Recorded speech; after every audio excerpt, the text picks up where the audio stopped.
શું કે મિત્રો મજામાં? તો હું અત્યારે આવી ગયો છું હિંમતનગરથી 13 કિલોમીટર રાજપુર ગામે, અને રાજપુરથી 3 કિલોમીટર થાય ચોટીલા મહાદેવ. હું તમને બતાવું ચોટીલા મહાદેવ. જો આપણે મેં તમને આ બાજુ બતાવી, તમે જોઈ શકો, થોડું ઝૂમ કરીને બતાવું. આપણે એ આ ડુંગર ઉપર જવાનું છે, ચોટીલા મહાદેવ. દેખાય છે તમને? થોડું વધારે ઝૂમ કરીને બતાવું તો આ છે ચોટીલા મહાદેવ, જે લગભગ 300 પગથિયા છે. અને માઉન્ટ આબુ કે મહાબળેશ્વર તમે જાઓ ને એ ટાઈપનું છે. તો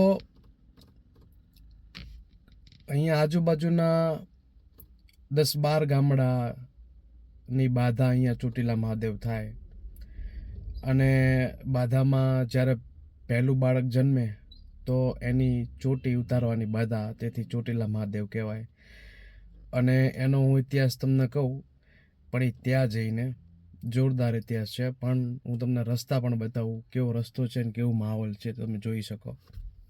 તો બન્યા રહેજો મારી જોડે. તો આ રીતના આજુબાજુ ખેતર છે અને આ રીતનો રોડ છે. અને આ રીતના હરિયાળી છે. તો ખાસ કરીને તમે ચોમાસામાં જાઓ તો ખૂબ મજા આવી જાય. આપણે રસ્તો જોતા જોતા જઈશું.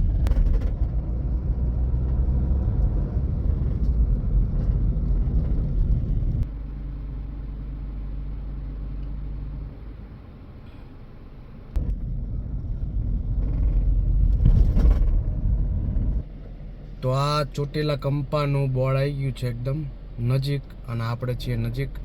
હવે આપણે આ સાઈડ ડાબી સાઈડ જવાનું છે.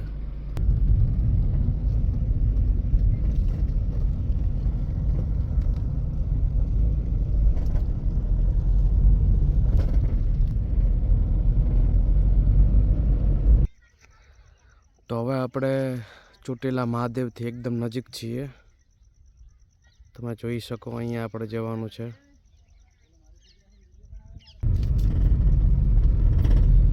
તો આપણે એકદમ નજીક આવી ગયા મિત્રો. ના આવી ગયો છે ગેટ, અને આ છે આપણું ચોટીલા મહાદેવ.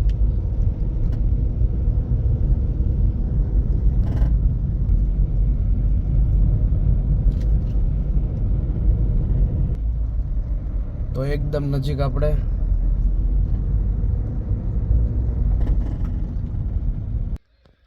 તો ફાઇનલી હું આવી ગયો છું ચોટીલા મહાદેવ.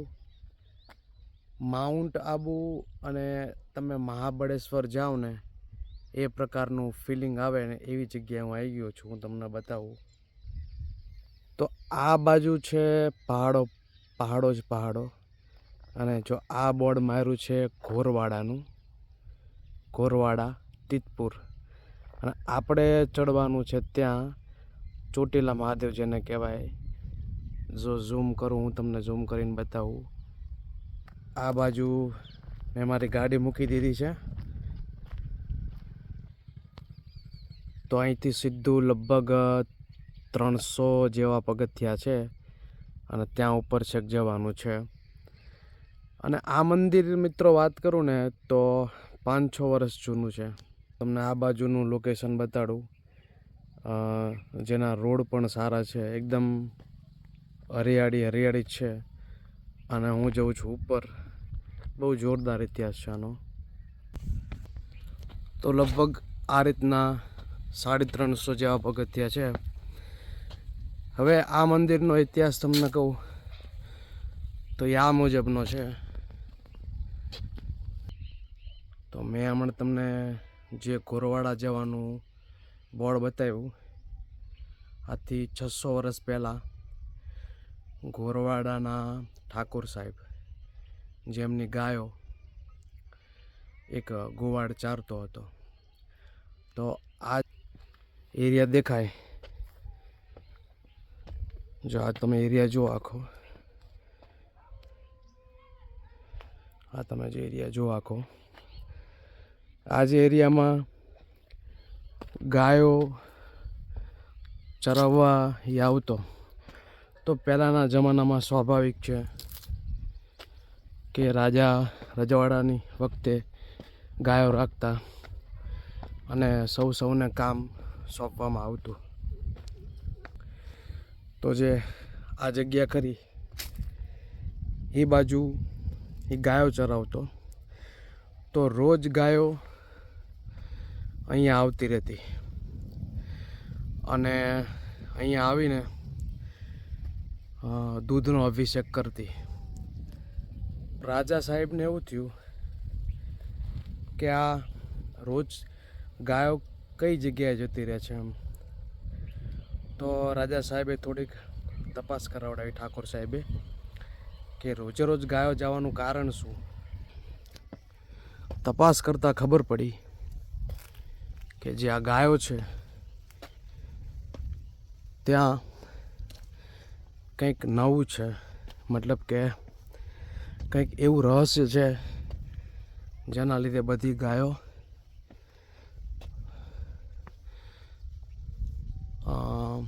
દૂધ અભિષેક કરે છે. અને એ કેમ કરે છે તો તપાસ કરતા મિત્રો ખબર પડી કે આ બધી ગાયો ક્યાંક જતી રહેશે. અને એ કેમ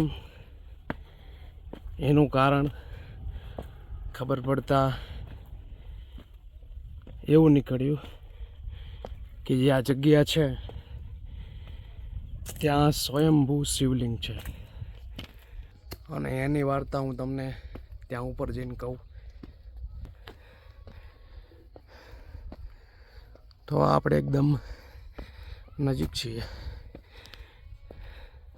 તો પહેલાં તો તમે આ મિત્રો વ્યૂ જુઓ, આખો દ્રશ્ય, જે નજારો તમને જોવાની મજા આવે. અને આપણે ચોટીલા મહાદેવ આવી ગયું છે નજીક, એ તમને બતાવું. જો સીધી તમે મારી જે આંગળી છે ત્યાં જુઓ, ત્યાં ચોટીલા મહાદેવ છે. એ પહેલાં નજારો જુઓ, એકદમ મહાબળેશ્વર કે તમે માઉન્ટ આબુમાં હોય ને એવી તમને ફિલિંગ આવશે. હવે આની થોડીક વાત કહી દઉં તમને. તો મેં તમને હમણાં બતાવ્યું, થોડું ચડતા હાફ ચડતો હતો એટલે હરખી વાર્તા નહોતી કહેવાતી. પણ મેં તમને બતાવ્યું ઘોરવાડાનું જે જવાનો રસ્તો, એનું પાટિયું, તીતપુરના ઘોરવાડા.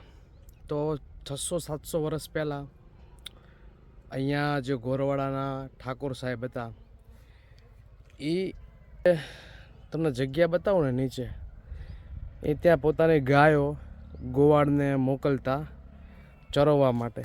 તમને ખબર છે કે પહેલાંના આમાં તો રાજા રજવાડા ઘોડા કહેવાય ને, ઘોડા ગાય આ બધી વસ્તુઓ રાખતા. તો થતું એવું કે રોજ ગાયો આ જે જગ્યા છે ઉપર ચોટીલા મહાદેવ ત્યાં સુધી આવી જતી. અને એ તો તમને પાછળ દેખાય કે આટલી ઊંચાઈ ઉપર કઈ રીતના ગાયો આવી શકે એમ. પણ એ કુદરતી ચમત્કારિક રીતે કે આજે ડુંગર તમને દેખાય, જગ્યા આખી જુઓ, આ તમે જોશો તો અહીંયા ગમે તે રીતે ગાયો ગાયબ થઈ જતી અને અહીંયા આવી જતી. તો એ પછી રાજા સાહેબે શોધખોળ ચાલુ કરી. આપણે આગળ હાલતા અત્યારે જાવીશું જોતા અને હું તમને વાર્તા કહેતો જાઉં. તો રાજા સાહેબે શોધખોળ ચાલુ રાખી કે ભાઈ એવું શું કારણ કે બધી ગાયો અહીંયા આવતી રહે છે.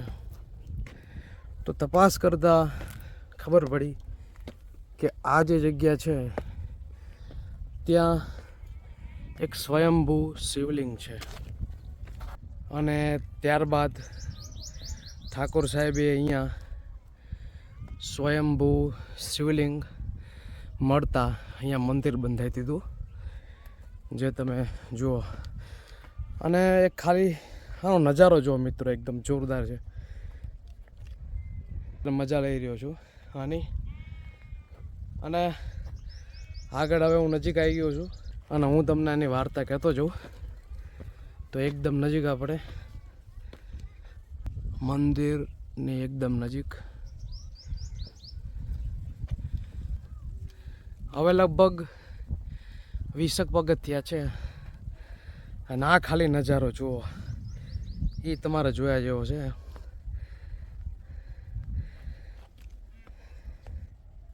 અને મારી ગાડી મેં ઓલા પણ પાર્ક કરીશ, એ થોડું તમને ઝૂમ કરીને બતાડું. એ આ મારી ગાડી છે,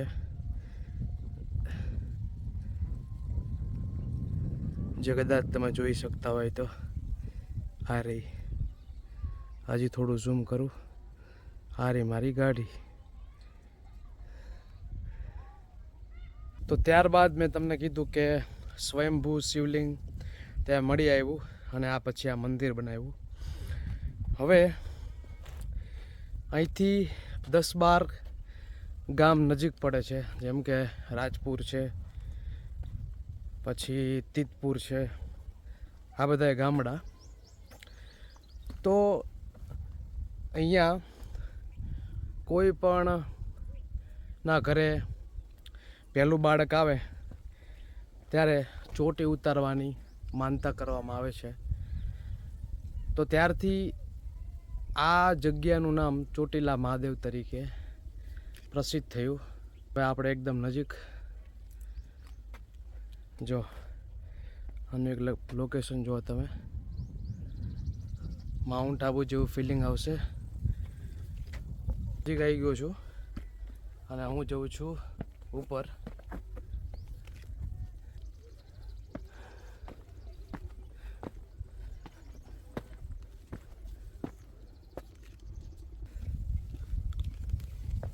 તો મંદિર આવી ગયું છે, મંદિરની ઉપર જઉં છું. હર હર મહાદેવ. શિવના મંદિરમાં જાઓ એટલે સૌથી પહેલાં શામ સદા શિવ, શામ સદા શિવ, શામ સદા શિવ. ઓમ નમઃ શિવાય, મહાદેવ હર. તો આ છે ચોટીલા મહાદેવ. ઓમ નમઃ શિવાય.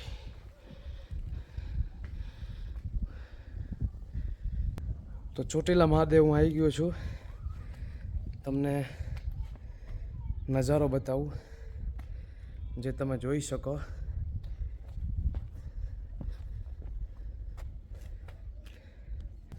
તો આ છે મારી ગાડી જે તમને દેખાય, પણ એ ખરેખરમાં નજીક નથી. કેટલી દૂર છે આમ જુઓ ખાલી.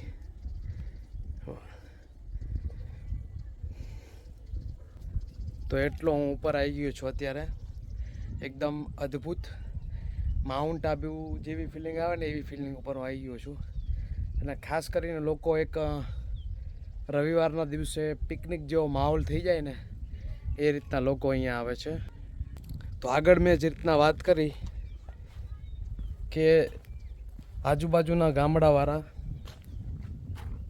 પોતાના પહેલાં સંતાન, પહેલું બાળક થાય એટલે ચોટી ઉતારવાની બાધા છે, એથી ચોટીલા મહાદેવ નામ પડ્યું.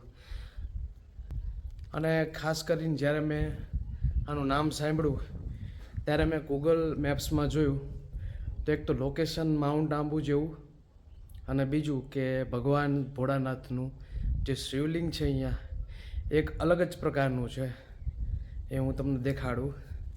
ચલો આપણે અંદર જઈશું. તો હું જાઉં છું મંદિરની અંદર. ત્યારે ઓમ નમઃ શિવાય, મહાદેવ હર. ભગવાન ભોળાનાથના મંદિરમાં તમે આવો એ પહેલાં તમારે નતમસ્તક થઈને નંદીશ્વર મહારાજ અને કુર્મદેવ ને નમન કરવું પડે.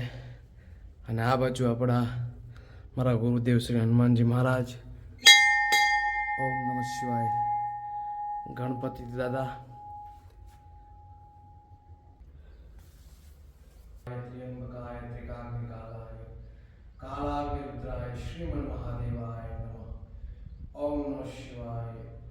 नागेन्द्राणाय हाराय त्रिलोचनाय भस्मागम रागाय नमः शिवाय नित्याय शुद्धाय दिगंबराय तस्मै वकाराय नमः शिवाय मंदाकिनी सलेल चंदन चर्चिताय श्याम सदाशिव श्याम सदाशिव श्याम सदाशिव श्याम सदाशिव श्याम सदाशिव श्याम सदाशिव श्याम सदाशिव श्याम सदाशिव ओम नमः शिवाय महादेव हर नमस्ते अस्तु भगवान विश्वेश्वराय महादेवाय त्र्यंबकाय त्रिकाग्निकालाय कालाग्निरुद्राय श्रीमन महादेवाय नमः नागेन्द्राणाय हाराय त्रिलोचनाय भस्मागम रागाय नमः शिवाय नित्याय शुद्धाय दिगंबराय तस्मै वकाराय नमः शिवाय महादेव हर जय शिव शंकर जय शिव शंकर जय शिव शंकर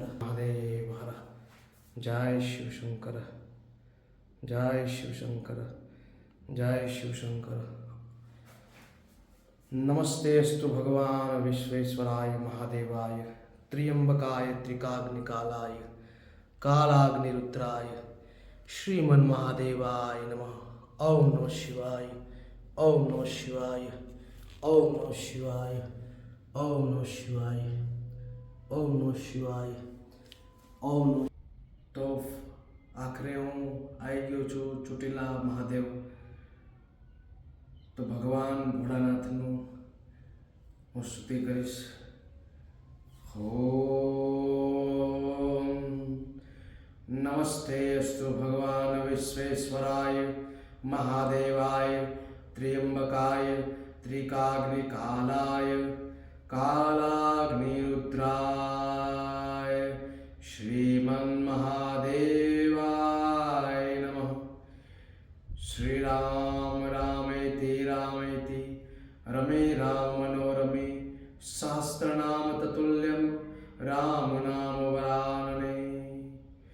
ओम नागेन्द्राय हाराय त्रिलोचनाय भस्मागम रागाय नमः शिवाय नित्या। तो आ से मंदिरनो पाछळनो भाग। आम तमे जो डूंगराळ विस्तार आखे आखो। तो मैं एवं जाण्યું કે અહીંયા શ્રાવણ મહિનો હોય તો મેળો લાગે છે અને બહુ બધા લોકો અહીંયા આવે છે। ખાસ કરીને આમ કહેવાય કે આબુ જેવું તમને ફિલિંગ આવે, કારણ કે મોસ્ટલી શનિ રવિવારે મેં અહીંયા નીચે ઘણા લોકોને પૂછ્યું તો એમને એવું કીધું કે શનિ રવિવારે લોકો દર્શન કરવા આવે અને આમ કેવું ને કે આમ નથી કહેતા પિકનિક ટાઈપ જેવું વાતાવરણ થઈ જાય અહીંયા તમને, તો એવી તમને મજા આવે ચોટીલા મહાદેવ। અને વધારે મજા તો એ છે કે આ શિવપુરાણમાં ભગવાને કીધું છે કે દરેક જીવમાં શિવ તત્વ છે।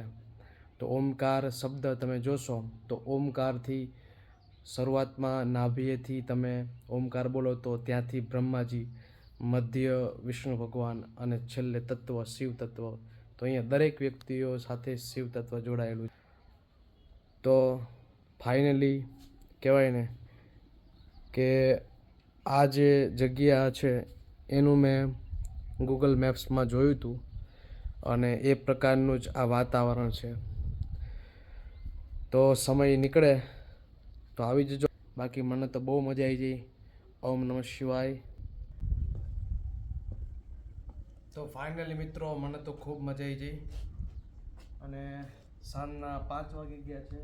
ભગવાન ભાસ્કર એનો પ્રકાશ અદ્ભુત ફેલાવી રહ્યા છે અને હિંમતનગરથી 13 કિલોમીટર તો સૌથી પહેલાં રાજપર ગામ આવશે અને ત્યાંથી તમે 2-3 કિલોમીટર આગળ જાઓ તો ચોટીલા ખંપા કહેવાય છે ને, અને નજીકમાં ઘોરવાડા થાય।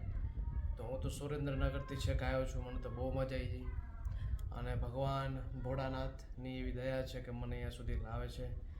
તો એ સાથે આજે અદ્ભુત વાતાવરણ છે એની મજા લેતા લેતા ઓમ નમઃ શિવાય, જય શિવશંકર। તો હવે વાગી ગયા છે 5 અને ભગવાન ભાસ્કર આત્માની આમ કહેવાય ને એમનો દિવ્ય પ્રકાશ ફેલાવી રહ્યા છે. સુરેન્દ્રનગરથી હિંમતનગર આવ્યો હું અને હિંમતનગરથી 13 કિલોમીટર રાજપુર ગામ થાય અને રાજપુરથી 3 કિલોમીટર ચોટીલા કંપા અને આ જે જગ્યા ઈડર નજીક થાય તો એ સાથે તમને માઉન્ટ આબુ જેવી ફિલિંગ પણ આવશે, મહાબળેશ્વર જેવું લાગશે અને ખૂબ જ મજા આવી હતી. ખાસ કરીને તો ભગવાન શિવની મહાદેવજીની જે મૂર્તિ હતી એ 3 મુખવાળી હતી. તો એવી મૂર્તિ તમે આમ ઘણી ઓછી ભાગ્યે જ તમે જોઈ હશે. તો ખૂબ મજા આવી ગઈ અને સાથે સાથે ચડવાની પણ પગથિયે ચડવાની પણ મજા આવી ગઈ અને એકદમ માઉન્ટ આબુ જેવું ફિલિંગ આવી ગયું. તો હું તમને થોડું દેખાડું છું, જો તમે.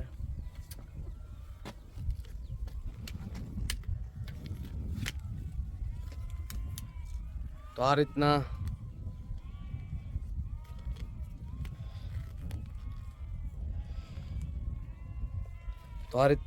સાંજનો સમય થઈ ગયો છે. હવે 5 વાગી ગયા અને હું જઉં છું હવે ઘરે.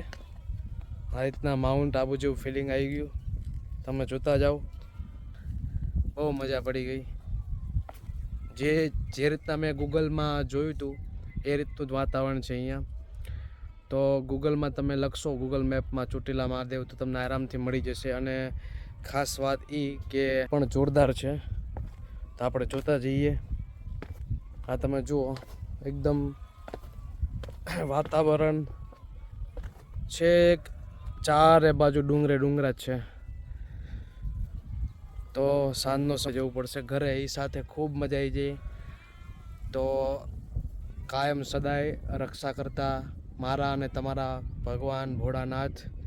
ઓમ નમઃ શિવાય, ઓમ નમઃ શિવાય, હર હર મહાદેવ. સાથે રવિન્દ્રસિંહ પરમારના જય માતાજી. મળીએ બીજા બ્લોગમાં પણ.